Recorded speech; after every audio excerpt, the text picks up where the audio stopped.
Now, in Exodus 1 through 3, we talked about the birth of Moses.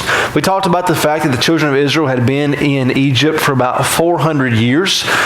Moses is born. At that time, the Pharaoh decides that the Hebrews, the Israelites, are getting too numerous, and so they decide they're going to kill all the male children, but the midwives don't go along with it.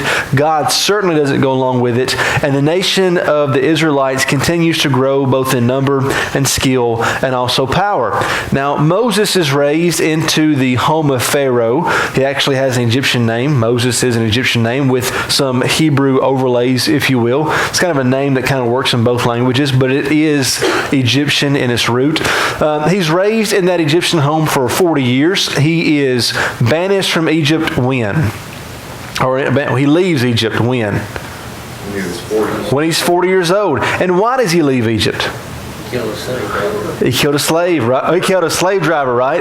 And why did he kill this Egyptian? He was abusing a slave. That's right. That's right. He was beating and abusing an Israelite. So Moses sees this. He's already made the decision that he's going to identify not as an Egyptian, even despite the fact that he has an Egyptian name and he's been raised in Pharaoh's house. He's been educated on Pharaoh's dime. He's going to consider himself to be an Israelite, one of God's people who is a slave in a foreign land. So he sees this. He stands up for his fellow Israelite and he kills the Egyptian. And because of that, he has to flee. He goes into the wilderness. There he goes to Midian, and while he is in Midian, he helps protect 7 daughters from some shepherds. He marries one of these shepherdess,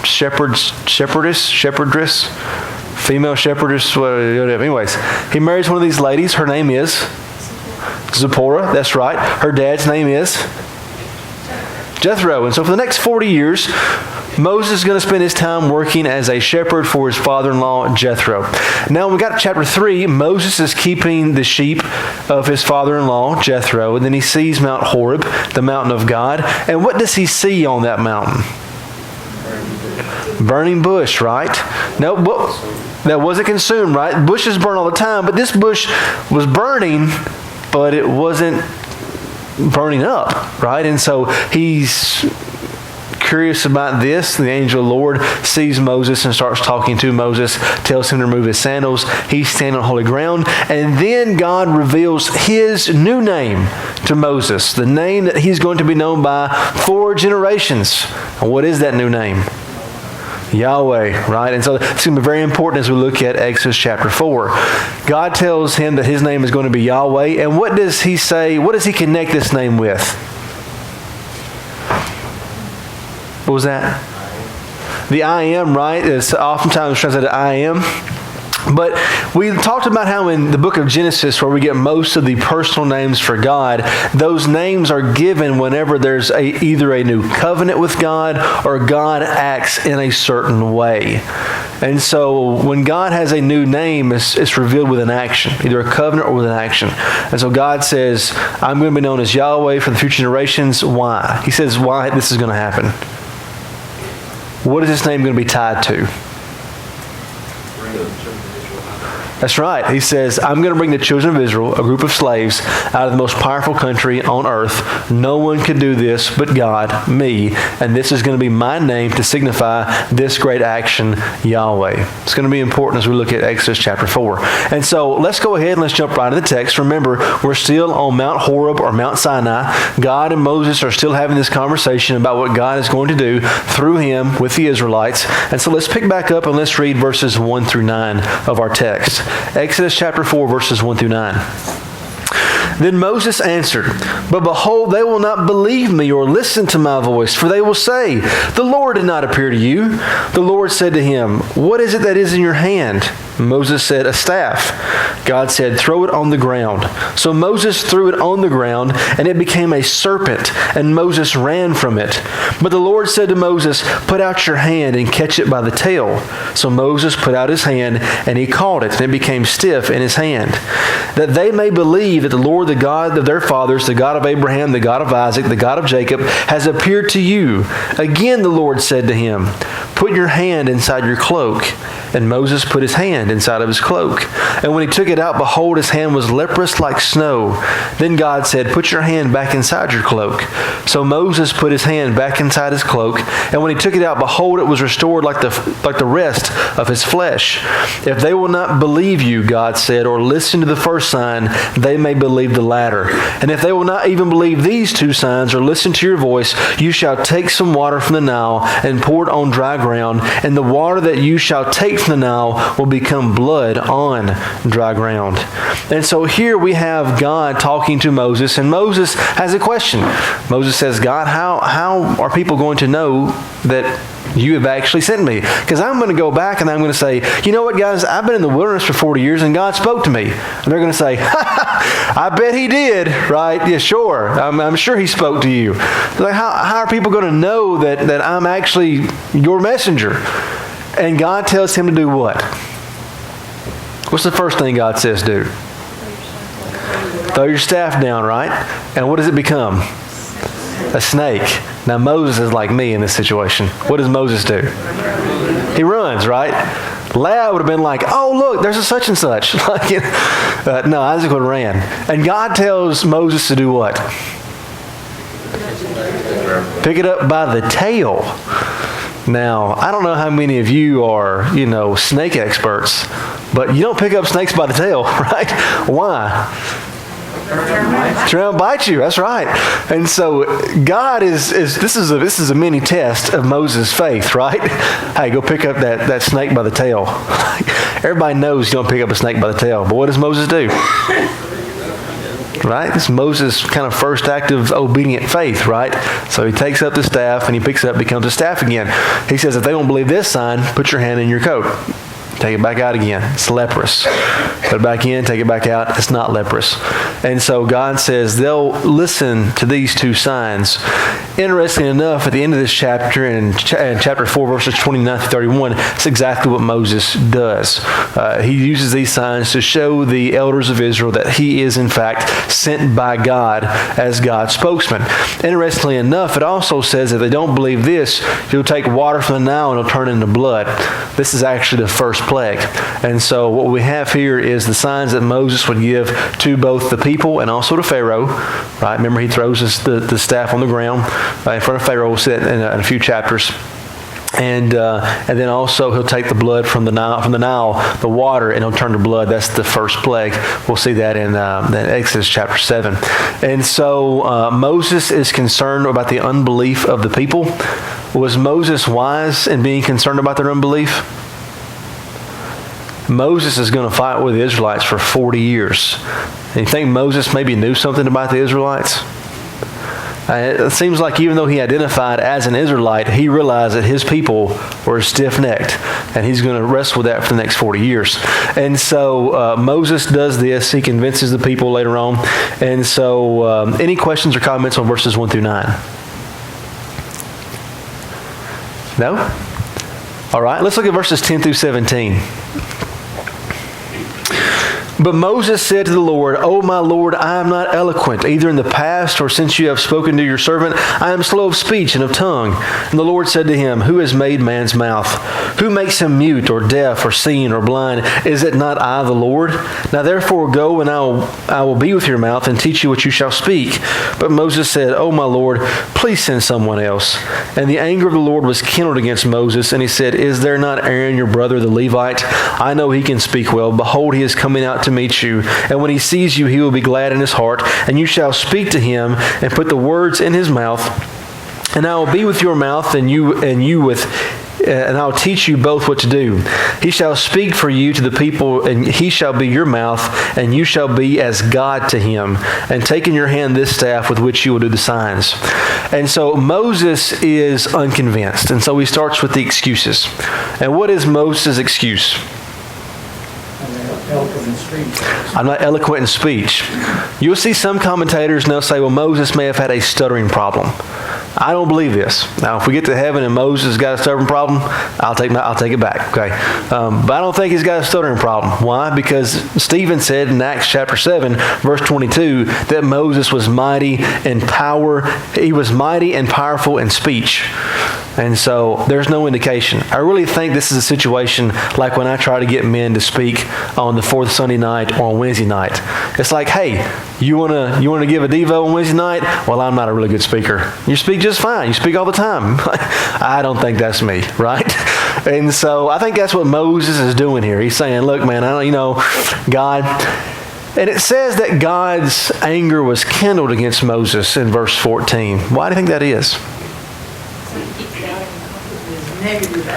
He's very negative, right? At least he's unsure, right? And I'll give you a reason why that God's anger is kindled against Moses that you can't tell in the English, because of what he says in Hebrew, right? God has already said that my name is going to be Yahweh, and this is going to be attached to the sign that I'm going to deliver my people out of the land, and this is what I'm going to be known by for all future generations.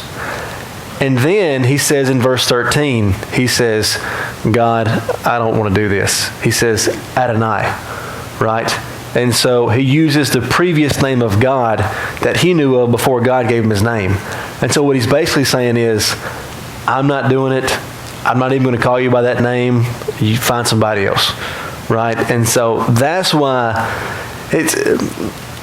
Moses is not just rejecting the call of God in verse 13, he's actually kind of rejecting the plan of God. He's like saying, no, I'm not doing that.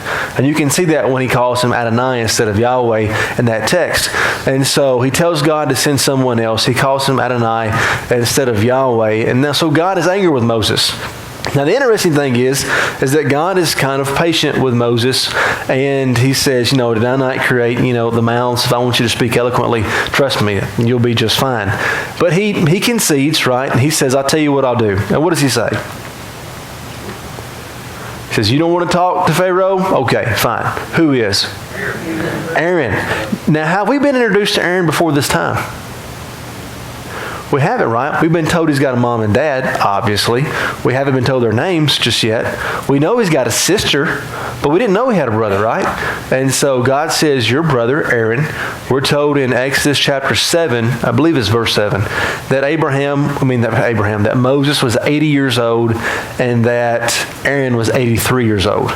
And so Aaron is 3 years older than Moses, which is kind of interesting when you think about it, because when Moses is an infant, 3 months old, and he's placed into the basket into the Nile River, how old is Aaron? 3, which is young, right? And so when we're given the account of the killings of the Hebrew babies, right? Because, Pharaoh said that everybody should be on the lookout for these Hebrew infants, throw them into the Nile River. Jochebed is concerned about hiding Moses, but not Aaron. So, what was the cutoff? Was it just, was it toddlers? Was it just, immediate infants? And so that's just a curious, we don't know, but it's interesting why Aaron was not hidden as a 3-year-old, obviously unable to defend for himself, and yet Moses was hidden as a 3-month-old. Just something that I thought was kind of interesting.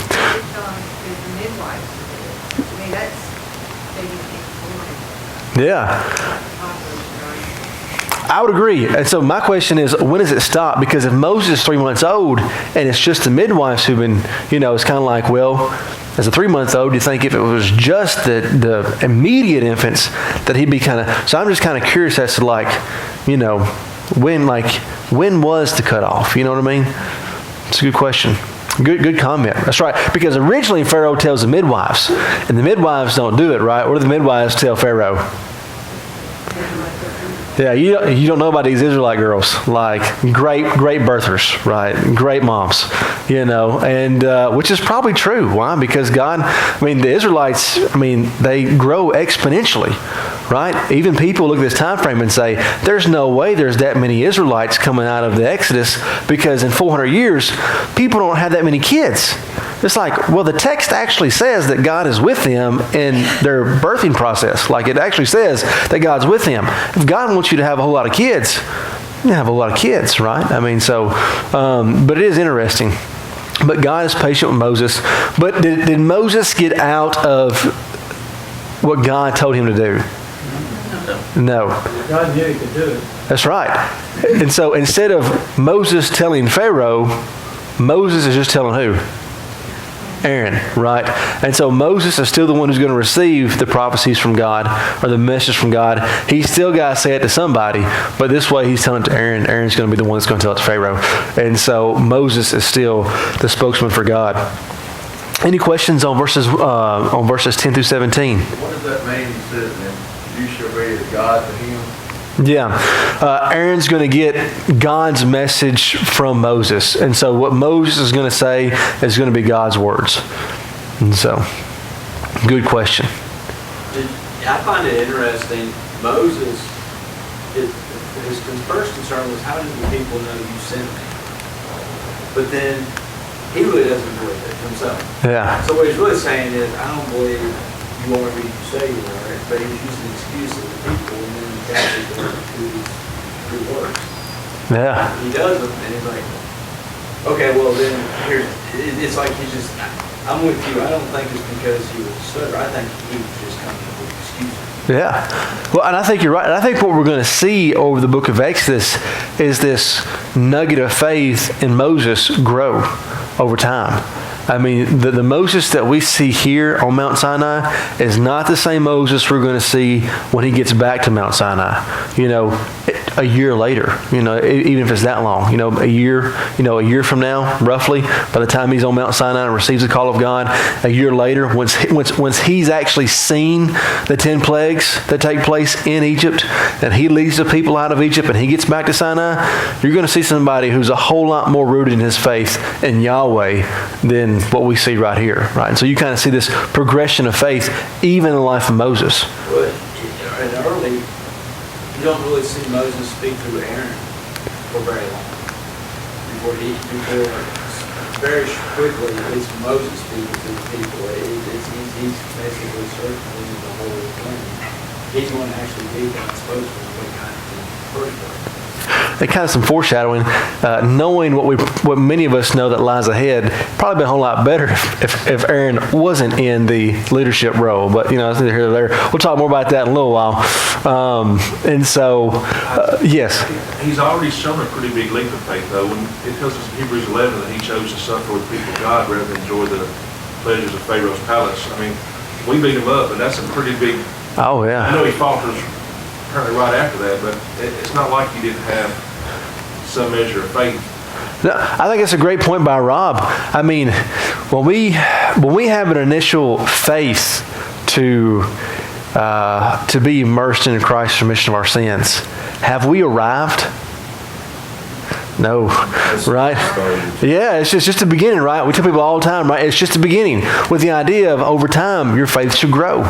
You should become stronger. You should help lead others. And I think what Rob is saying is a great thing. Now, is it a wonderful thing when somebody makes that decision to obey the gospel? Absolutely, right? The angels rejoice in heaven, and so do we, right? It is a life-altering and eternity-offering decision, but it's not the end. But I think what Rob says is a great point, right? And just like for us, our faith should be this continual growing process. I think that's what we see in the life of Moses too. Yeah. I think there's a good parallel between what you said about becoming a Christian and what happened to Moses, because the problem with Moses was that 40 years earlier, he was ready to lead, and he thought he was the chosen leader for God. I think it's Stephen in Acts 7 who tells us that he thought they'd understand that he was God's deliverer, but didn't turn out the way he wanted, so now we're 40 years later, his confidence isn't there. And I think what you said about becoming a Christian, we take that first step of initial faith, we obey the gospel. Sometimes it doesn't turn out initially the way we think it's going to. Our faith becomes weakened, maybe shattered, and we may turn our back on God. We may abandon the faith because it didn't turn out like I thought it would. And I think there's a lot of that going on in Moses as well. Yeah. What's your name? Tim Mitchell. Tim Mitchell, great point. And when you said that, I thought of something else that you brought up. A lot of times when we get out of he thought he was going to be the deliverer, right, at 40 years old in Egypt. He got shot down by the two Israelites, right? Who made you judge and prince over us?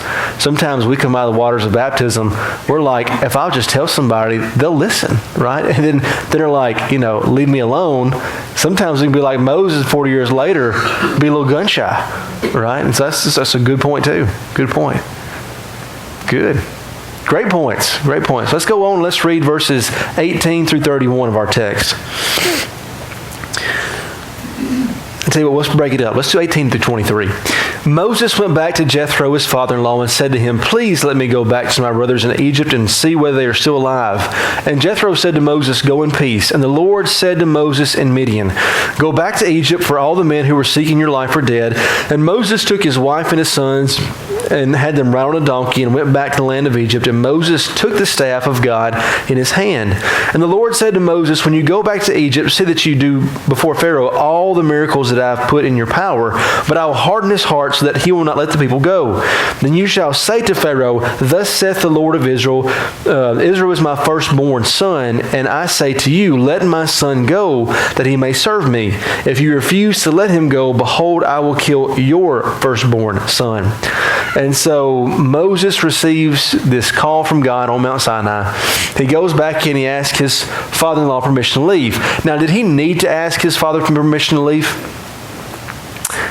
No and yes, right? God had given him a command, and yet Moses still realizes that in that time and place, you can't leave respectfully, especially taking the man's daughter and grandchildren without asking first. Now, Jethro being a priest of God, we don't know how much of the situation that he's aware of, but Moses goes, he asks permission, and Jethro obliges. He takes his wife, his 2 sons, and his staff. This is the first we're told that Moses had more than one son. We were introduced to Gershom last chapter, in chapter 3, but this is the first time that we've heard about his other son, Eleazar, which is going to be mentioned. His name is not given to us until chapter 18, but we're told that. One of the things is that God warns Moses of Pharaoh. He says, "Look, Moses, when you get there and you tell Pharaoh that the people are going to leave, Pharaoh's not going to listen, right? He's not going to listen to you. That's okay. You're going to be free." God's already told Moses like 6 times at this point that he's going to free the people from Egyptian bondage. And yet God is kind of giving Moses a pep talk. You're going to go? Pharaoh's going to say no. Don't worry about it, right? The interesting thing is, who hardened whose heart? Well, if you look at the entire book of Exodus, we're told 10 times that Pharaoh hardened his heart. And we're told 10 times that God hardened Pharaoh's heart. And so, who hardened whose heart? Well, the interesting thing is, when you look at Egyptian religion and mythology, they literally believed that the more that you sinned, and they had a word for sin, the more that you sinned, the heavier your heart became with sin. Hardened or heavy. And so when you died, if your heart was too hard or heavy, then it wouldn't be able to float up into the afterlife. It's kind of a weird concept, but the idea of being a good person, breeds goodness in this life or in the afterlife. And so this idea, even in the Egyptian mind, was of this hardness or heavy heart. And so because of Pharaoh's arrogance, this is a man who is seen to be God on earth in Egyptian religion and mythology. The arrogance of a slave coming and telling him that the people need to leave to worship their God. In the ancient world, your God was powerful if you were successful. If I make $1 million a year and you make $100,000 a year, guess whose God is more powerful? My God. You know what I'm saying? If I own 1,000 acres and you own 100 acres, guess whose God's more powerful? My God is, right? And so that's the idea in the ancient world. And so imagine Pharaoh, the most powerful man on the earth, the wealthiest man on the earth, standing there, and a slave, because Moses is a Hebrew, right? He's a slave / shepherd. The Bible's already told us in Genesis that the Egyptians really like shepherds, right? Won't even eat with them, right? They're so disgusting they won't even eat with them. And this shepherd walks up to him and says, "Oh, hey, by the way, my God says you got to let our people go." What do you think his response is going to be? The exact same one Pharaoh gives. Who is this God? I don't know who he is, right? And doesn't look like he's too powerful. So anyways, But Pharaoh's going to harden his own heart. God's going to allow him to do that and even test him, right? James 1 tells us that God tests us. He doesn't tempt us, but he does put us in situations for us to make decisions whether or not we're going to bend to his will or bend to our own will. I think it's what we see throughout the narrative of Exodus. Any questions or comments on verses 18 through 23? The thing that the Egyptian Pharaoh did is the same thing you see throughout the Old Testament the whole time. God says something, and the Israelites decide, no, I'm not going to listen. Yeah. I don't want to do it my way. Yeah. I don't want to. And so the answer to that question is God hardened his heart, but it's because Pharaoh wouldn't listen to the word of God. Yeah. And that's the way it is today. You present the word, and you're going to get 1 or 2 reactions. You're going to get the reaction of Acts 2:36, or you're going to get the reaction of Acts 7 and you're going to get someone that cries your teeth and rushes in and says, I'm not going to listen to the word. You're going to get the person who says, I need to change. And just like Todd said, man hasn't changed in almost 4,000 years, have we? And so there's still people that the maddest you'll ever see them is when you crack open a Bible and show them a passage, and they'll lose it, right? Because it's that the same thing that Pharaoh has. It's that deep-seated arrogance. I know more than God. He can't tell me what to do. I'm going to do what I want to do. And just like Todd said, you see it in the Old Testament, you see it in the New Testament, and you see it today. And some of us, like myself, can look back at our own lives and even see it in our own lives and decisions, right? And so that's why we're thankful for God's mercy and His grace and His long-suffering. But great point. Isaac, Yes. is this similar to what he said in Romans 1, to those that continue in sin and will not come to sinful ways without continuing strong illusion? Is that, in a sense, similar to hardening of the heart? I think it's a parallel idea. I think it really is. Romans chapter 1, also 1 Thessalonians chapter 4, with God sending that delusion, letting them believe the lie. And so I think it corresponds to all the same thing. So great point. Excellent point. Good. All right. Well, let's go ahead and let's close out chapter 4. Starting in verse 24, at a lodging place on the way, the Lord met him and sought to put him to death. But then Zipporah took a flint and cut off her son's foreskin and touched Moses' feet with it and said, surely you are a bridegroom of blood to me. So he let him alone, and it was then that she said, a bridegroom of blood, because of the circumcision. The Lord said to Aaron, go in the wilderness to meet Moses. So Aaron went and met him in the mountain of God and kissed him. And Moses told Aaron all the words of the Lord which he had sent to speak to him, all the signs that he commanded him to do. And then Moses and Aaron went together and gathered the elders of the people of Israel. And Aaron spoke all the words that the Lord had spoken to Moses and did the signs in the sight of the people. And the people believed, and when they heard the Lord had visited the people of Israel and that he had seen their affliction, they bowed their heads and they worshipped. And so the interesting thing here is that God has already told Moses that he is going to kill the firstborn son of the Israelites. That's going to be the 10th and final plague. What breaks Pharaoh, God says, I've got this reserved. If he's not going to submit before then, this will be the straw that breaks the camel's back. And then we see Moses continue into Egypt, and then we're throwing a curveball from left field that we're not anticipating. Moses is supposed to be the deliverer chosen by God of the people of Israel, and then he's on the way to Egypt, and the next verse we see is that God is trying to kill Moses. And we're like, whoa, what is that escalated quickly, right? What's going on? And so why does God want to kill Moses? Moses got busy and didn't do what he should do. Going back to Genesis with the covenant that God establishes with Abraham and his descendants, of which Moses obviously is as an Israelite, is that circumcision was going to be a sign between his descendants, between him and Abraham and their descendants forever, right? And so there's a problem. Moses' son isn't circumcised. And the question is, which son? Answer, I don't know. Right? It is interesting. How many sons has Moses got with him? How many sons are circumcised? So did Moses already have one circumcised? Because God tells Abraham to circumcise him on what? The 8th day. So, this is a question. I don't know the answer, right? I'm just asking you guys. And y'all don't know the answer either, so maybe I shouldn't ask you guys. But it is food for thought, right? I mean, he's got 2 sons. She only circumcises one.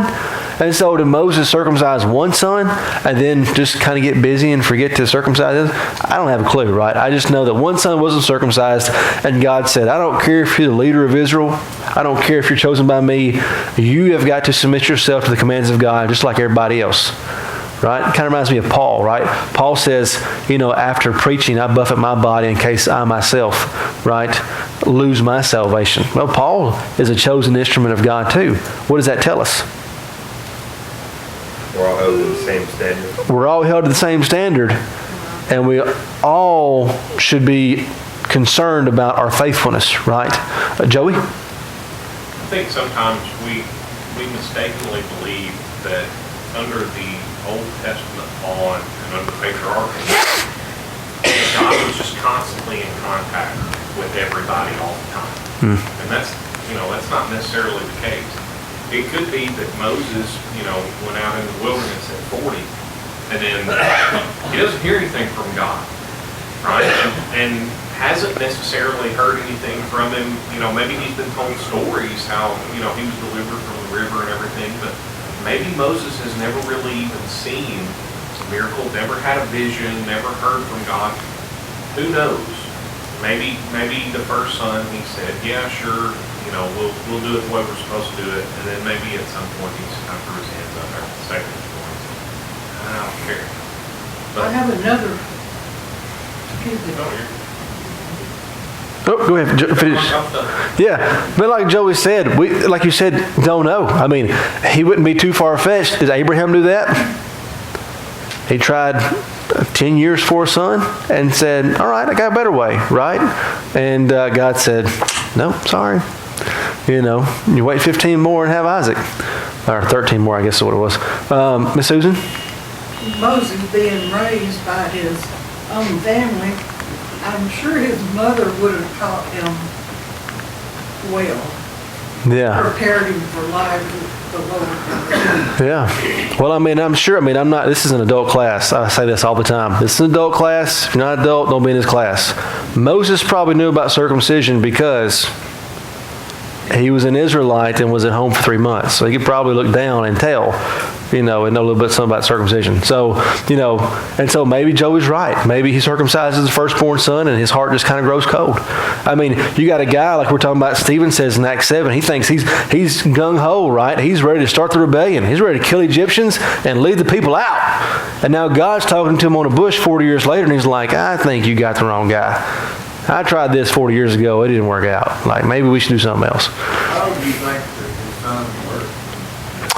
It's hard to tell because we don't know. Because we're not told the time frame. And so Moses has been there for 40 years. How long did it take him to get from Egypt when he was wandering to Midian? It take him 3 months? And it's kind of just straight line straight to Midian? Does he wander around for a couple of years? Does he marry Zipporah right after he gets in Jethro's house? Does it take a little bit, to meet the dad and get the approval? Is Gershom and Eliezer, are they 20 years apart? Are they 2 years apart? If this has been 40 years and he marries Zipporah in the first 3 or 4 years and has a son, is she circumcising a 3-year-old or is she circumcising a 35-year-old? I don't know. That's a good question, but I don't know. When they left, Moses said took his wife and his son and had him ride on a donkey, so they all fit on a donkey. I would think it's a good question. I haven't thought about it like that. Were they on one donkey? Yeah, that's a good question. Were they on one donkey or was it more? They rode on a donkey, then you would think they're small enough to ride with mom on a donkey. So they're probably not 35. Well, that kind of helps the imagery a little bit better, right? And so, once again, adult class, right? But yeah. So thank you, Miss Lisa. That does maybe shed a little light on there, But then it begs the question, in 40 years, how long does it take for Moses to meet Zipporah, Jethro, and have these 2 kids? They're probably not married for 35 years before they have 2 kids. So there's all kinds of questions, right? So it's interesting. The Bible doesn't tell us all we want to know. It just tells us what we need to know, right? And sometimes we be like, details, more details. And so she says, "You're a bridegroom of blood to me." She has now been coveted with Moses, both in the marriage vows and also now through blood by buying him back from death, I guess, if you will. And so Aaron meets Moses. They embrace. They give each other a kiss, which is customary at that time. They go to the people of Israel and they show them the signs and the wonders. What are the signs? The staff and the leprosy. That's right. And what do the Israelites do? They're pumped, right? I mean, it'd be like all of us that saw somebody throw a stick on the ground and turn into a snake. Like, that'd be really cool. I mean, think about living in a world where there's no TV. Like, there are no TV. Like, you don't see cartoons. You don't see stuff like that. Like, somebody throws a stick down and becomes a snake. That's a big deal, right? You know? And so they're all pumped up and fired up and ready to leave. And I thought we'd get through 2 chapters tonight. We didn't. I apologize. But in chapter 5, you're going to see that their euphoria and excitement that they're leaving Egypt gets put a damper on real quick. And all of a sudden, Moses and Aaron go from being the heroes to a bunch of zeros who need to leave because they're considered to be liars. And so we'll talk about that more next week. I apologize. Got to run my mouth and just didn't get to what we need to do. But number one, God always knows, right? What are our takeaways for tonight? God always knows, kind of like last week. How you're living your life determines whether that's a comforting idea or a very scary idea. God knows. God keeps His promises. God told Moses that the people of Israel were going to leave, that Pharaoh was going to harden his heart, but when God killed the firstborn son, that was going to be the straw that broke the camel's back, and many of us know that's exactly what takes place. If God is for us, who can be against us? And we'll talk about next week the compassion that we should have for others. Anybody have any lasting comments or questions before we close out in prayer? No?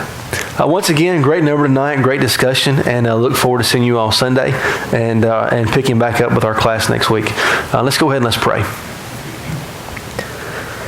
Dear Heavenly Father, we're so thankful for this day and for all the many blessings you've given to us. We're so thankful for this opportunity to come together during the middle of the week to study your word with each other.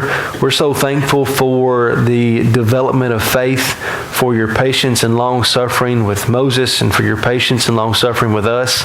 Help us, dear Heavenly Father, to listen to your promises, to believe you, to put our faith and our trust not in ourselves and our own abilities, but to put our faith and trust in you and your promises, knowing that you will deliver on those promises. And dear Heavenly Father, we're so thankful for Jesus, our deliverer, who came to this earth and loved us and died on the cross for our sins. And dear Heavenly Father, please help us to live obediently to Him and to His word each and every day, and help us to be individuals who are constantly seeking to bring others into the fold. Please be with us and help us this week to look for others who need to be delivered out of the bondage of sin and bring them to you. This in your Son we pray. Amen.